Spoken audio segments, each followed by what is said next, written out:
Hi ECT students.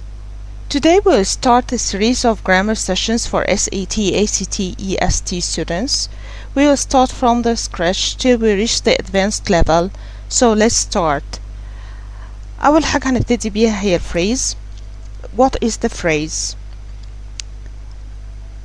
We need to recognize the phrase in the sentence, the types of phrases, the function of the phrase, and how to punctuate a phrase, and some related questions to phrases that we might encounter in our exam. Let's start from the phrase. What is the phrase? A phrase هي group of words، مجموعة من الكلمات جنب بعض ما عندهاش subject ولا verb. So هما ما عندهمش full idea، ما بيدوش معنى كامل، ما يقدروش يدولك معنى كامل. ايه هما types of phrases؟ عندنا 4 types of phrases: prepositional phrase, participle phrase, gerund phrase, and infinitive phrase. كل واحدة من دول اسمها بيدل على البداية بتاعتها. يعني prepositional phrase بتبتدي preposition، participle phrase بتبتدي participle, and so on. تعال نتكلم على first type هو prepositional phrase. هو بيبتدي preposition وبيخلص noun and a pronoun. A prepositional phrase مثلا for example after the exam, in the classroom, for marrying Jim, too bad. في كل واحد من examples دول احنا بنبتدي preposition وبنخلص noun. لاحظ ان في كل مرة من examples دول انا قصدت انهي الفريز بكوما علشان خاطر اقولك انك انت مش ممكن ابدا تحط بعد الفريز full stop او colon or semicolon عشان ما نخلقش مشكلة اسمها الفراجمنت. دي هنتكلم عنها بالتفصيل في سيشن تانية. كمان كتبت لك هنا ايه هي ال commonly used prepositions عشان لو انت مش متأكد ان انت تقدر recognize the preposition تقدر تبص عليهم، توقف الفيديو بص عليهم. تعال بقى نتكلم على البارت مهم، ايه هي ال functions of the prepositional phrase. كل part في السنتنس عنده وظيفة بيشتغلها. خلاص هي اسمها prepositional phrase، عرفنا ليه هي اسمها prepositional phrase، وعرفنا ان اهم part في كلمة phrase يعني هي مجموعة من الكلمات اللي ملهاش subject مع الverb بتاعها. الوظيفة بتاعت prepositional phrase ممكن تكون nouns، ممكن تكون adjectives، ممكن تكون adverbs. الnouns في الجملة بيشتغل شغلانة السبجكت، والadjective هي صفة توصف اسم، والadverb هي كلمة بتوصف verb أو adjective في sentence. تعال نشوف number 1. لو كانت prepositional phrase بتشتغل شغلانة subject فهي noun، نبقى الحالة دي اسمها prepositional phrase بتشتغل شغلانة noun. زي after dinner will be too late. What will be too late? after dinner. A prepositional phrase ابتدى بكلمة after والكلمة اللي وراها هي noun. هي دي كلها على بعضها كده after dinner. A prepositional phrase is the subject of the sentence كلها. تعالى نتكلم على prepositional phrase لو اشتغلت شغلانة adjective أو بنقول عليها modifier. to modify a noun or a pronoun بتوصف اسم أو بتدي عنه extra information. لازم تاخد بالك زي ما انا كاتبه هنا في النوتس two important things. اول حاجة ان هي prepositional phrase اللي بتشتغل شغلانة adjective لازم تكون قريبة جدا من الكلمة اللي بتوصفها. تاني حاجة انا بأكد عليك ان phrases كل انواعها ما ينفعش انهيها بفول stop او colon او semicolon. تعال نشوف example number 1. Example number 1 بيقول لنا tourists from the east visit the old frontier towns in the west. From the east the prepositional phrase ابتدت from خلصت east، كلها على بعضها بتوصف ال subject of the sentence كلمة tourists قريبة منها. ونفس الكلام في in the west كمان هي prepositional phrase بتبتدي بكلمة in تخلص بكلمة west وبتوصف الكلمة اللي هي قريبة منها كلمة towns. الاتنين phrases مش منفصلين عن السنتنس، هما الاتنين قريبين من الكلمة اللي بيوصفوهم. Example number 2. Many of the tourists like historical places. Of the tourists كمان prepositional phrase بتوصف the subject many وقريبة منه ومش مفصولة خالص عن السنتنس. Many of the tourists like historical places. Adverbs. Modifiers ممكن يكونوا ال prepositional phrase بتmodify a verb or another adjective وساعتها بنقول عليهم بيشتغلوا شغلانة ال adverb. زي هنا في ال 5 sentences he practices with diligence. How does he practice? تدي more information about the verb practice. He practices before a concert tour. Before a concert tour the prepositional phrase بتدي more information again about the verb practice. When does he practice? Number 3 he practices in his studio. Where does he practice? He practices for weeks. How long does he practice? He practices for his good. Why does he practice? تعال بقى هنا نعمل شوية exercise about what we said. تعال كده find the mistake معايا. After considering the proposal for several hours full stop the council rejected it. في هنا mistake في السنتنس دي. لاحظ ال prepositional phrase اللي ابتدى بكلمة after وخلص بكلمة proposal. في واحد تاني for several hours كلهم على بعض كده 2 prepositional phrases.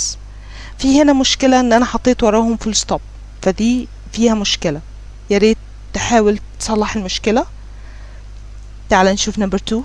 After working in the field all day full stop I had little strength for social activities. Where is the problem? Again number 3. After standing up well under the 2-year exposure test full stop the paint proved to be sufficiently durable. Where is the problem? Yes, true. Here is the problem. After considering the proposal for several hours, comma, the council rejected it. After working in the field for all day, comma, I had little strength for social activities. After standing up well under the 2-year exposure test, comma, the paint proved to be sufficiently durable. في كل مرة من المرات لاحظ ال prepositional phrase منفصلة عن باقي السنتنس بكوما مش بحاجة تانية. طيب تعالى correct the following sentence. لاحظ دي البارت ده which is really very important عشان هينفعك في درس تاني اللي هو ال dangling modifier. بص هنا على السنتنس دي. After considering the proposal for several hours, comma, I was rejected by the council. بص على ال prepositional phrase اللي هي الأولانية دي وبص على الكلمة اللي وراها على طول it.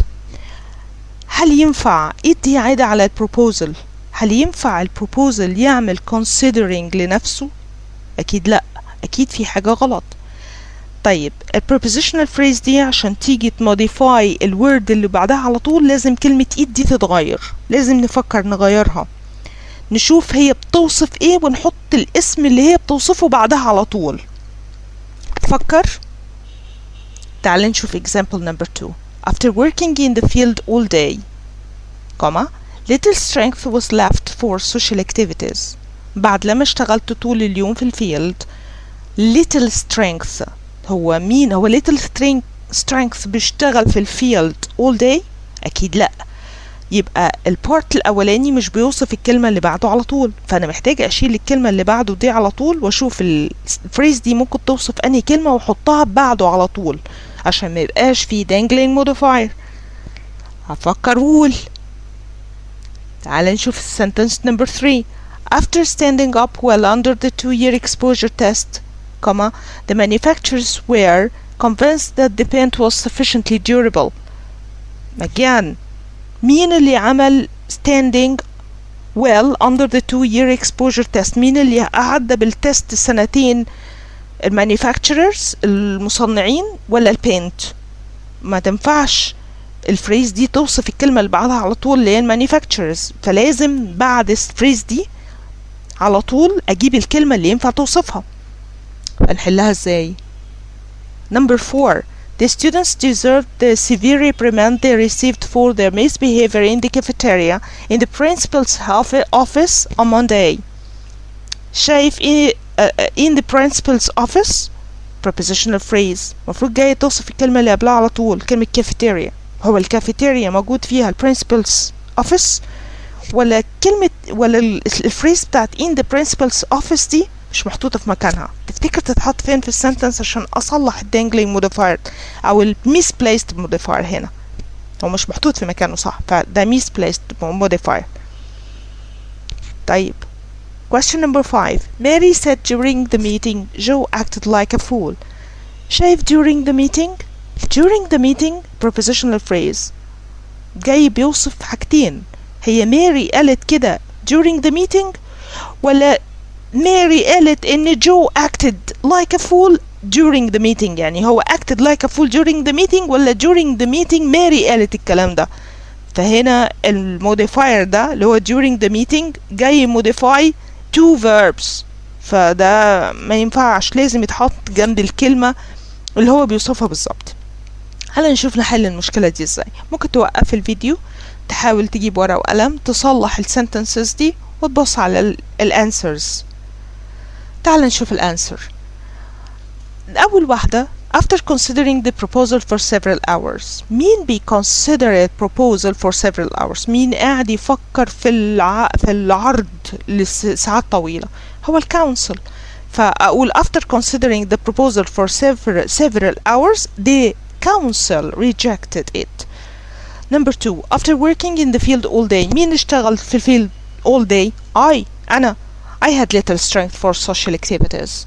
Number 3 after standing up well under the 2-year exposure test. مين اللي قدرت تتحدى سنتين اختبار للقوة بتاعتها؟ هي البينت مش المانيفاكتشررز. فأحط بعدها على طول the paint proved to be sufficiently durable. قادر على التحمل. The students deserved the severe reprimand they received. هم أخذوا punishment أو reprimand ده فين؟ in the principal's office. in the principal's office توصف كلمة received. they received that فين؟ where did they receive it? they received it in the principal's office. That's why I changed the place of the phrase, the prepositional phrase عشان خاطر أحطها جنب الكلمة اللي وصفتها received for their misbehavior in the cafeteria on Monday. تعال بقى آخر واحدة دي ليها كذا حل، عشان كل مرة هحط الفريز في مكان هيدي more information about the verb اللي هو قريب منه. فأنا ممكن أحلها بطريقتين. أقول during the meeting Mary said Joe acted like a fool. في الجملة دي معناها إن ماري أثناء الميتنج قالت إن جو acted like a fool. في التانية Mary said Joe acted like a fool during the meeting. هنا بقى التانية إن ماري قالت إن جو acted like a fool جوه الميتنج، يعني اللي حصل إن جوه الاجتماع جو acted like a fool. Hope you understand the lesson. عشان تقدر تفهم أكتر ممكن تتابع الفيديوز عشان خاطر next video are going to talk about the participle phrase. If you have any question don't hesitate to leave a comment and I will answer it. For more information follow our channel and our page على Facebook. Wish you the best of luck. Bye bye.